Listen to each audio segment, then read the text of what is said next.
ఎవరంత అమాయకులు లేరు. ఏ ఊరికి ఆ ఊరికి తెలుసు ఆ ఊరిలో పని ఏమైతే. ఇప్పుడు కొల్లాపూర్ పోయినాం, చిన్న పిల్లగాన్ని అడిగినా చెప్తుండే ఏం జరిగిందో. వనపర్తి ఏరియాకు పోయినాం, నాగర్ కర్నూలు ఏరియాకు వచ్చినాం, ఇప్పుడు దేవరకద్ర ప్రాంతానికి వచ్చినాం, రేపు జడ్చర్లకు పోతాం. లోకల్గా ఉన్న వాళ్ళకి అర్థమవుతుంది కదా ఈయన ఏం చేసిండు, ఏం చేయలేదు, నిధులు ఇచ్చిండా ఇయ్యలేదా. అందుకే ఈరోజు పాలమూరు జిల్లాలో పెండింగ్ ఉన్న ప్రతి ప్రాజెక్టుని యుద్ధ ప్రాతిపదికన పూర్తి చేయడానికి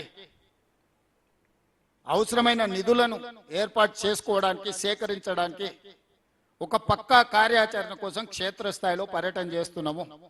ఎక్కడైనా అధికారులు ఏదైనా విషయాలలో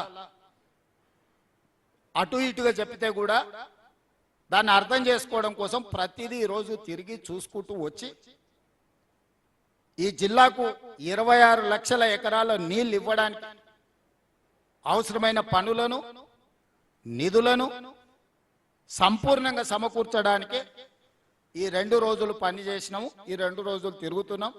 రాబోయే రోజుల్లో ఇంకా వేగంగా భూసేకరణ చేస్తాం, పనులను చేస్తాం, అవసరమైన నిధులను విడుదల చేస్తాం.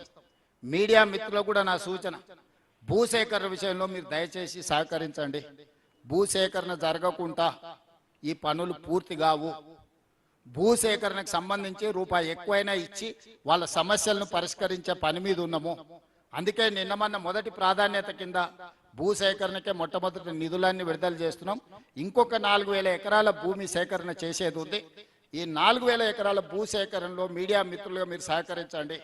ఈ రోజు మనం ఈ పనులు చేసుకోకపోతే ఇంకెప్పటికీ చేసుకోలేము. ఈ రోజు మన చేతులనే అధికారం ఉండి, మనమే నిర్ణయాలు తీసుకోగలిగి ఉండి, మనమే నిధులను తెచ్చుకోగలిగి ఉన్నప్పుడు కూడా మనం ఈ పనులను పూర్తి చేసుకోకపోతే చరిత్ర మనల్ని క్షమించదు.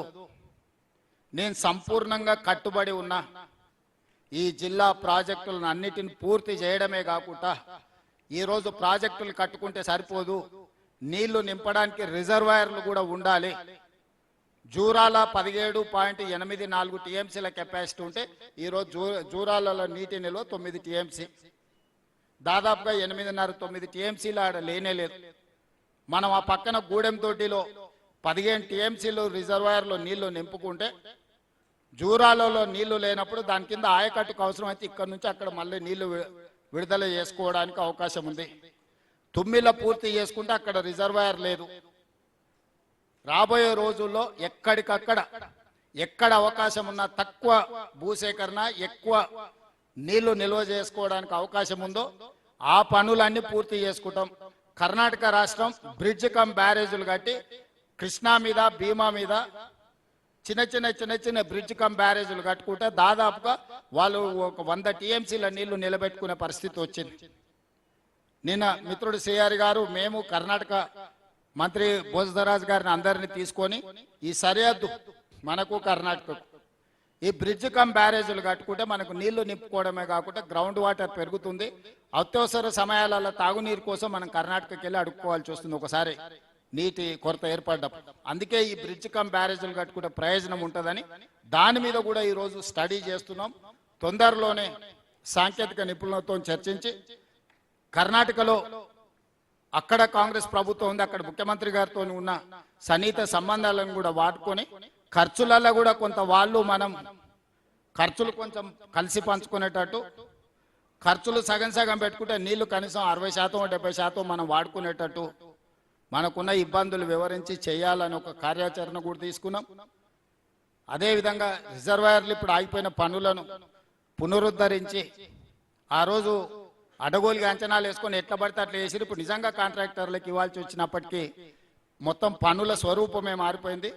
అందుకే పనుల ఈరోజు వాస్తవ పరిస్థితులు ఏ విధంగా ఉన్నాయో దాని ప్రకారం అంచనాలు తయారు చేసుకొని వీటన్నిటిని కూడా పూర్తి చేయడానికి ఈరోజు కార్యాచరణ తీసుకున్నాం. మీరందరూ కూడా సహకరించి మన జిల్లాను మనం అభివృద్ధి చేసుకుందాము. ఇంత మంచి అవకాశం మళ్ళీ మనకు రాదు. అందుకే ఈ వేదిక మీద నుంచి మీ అందరికీ మనలో చిన్న చిన్న విభేదాలు ఉండొచ్చు, మనస్పర్ధలు ఉండొచ్చు,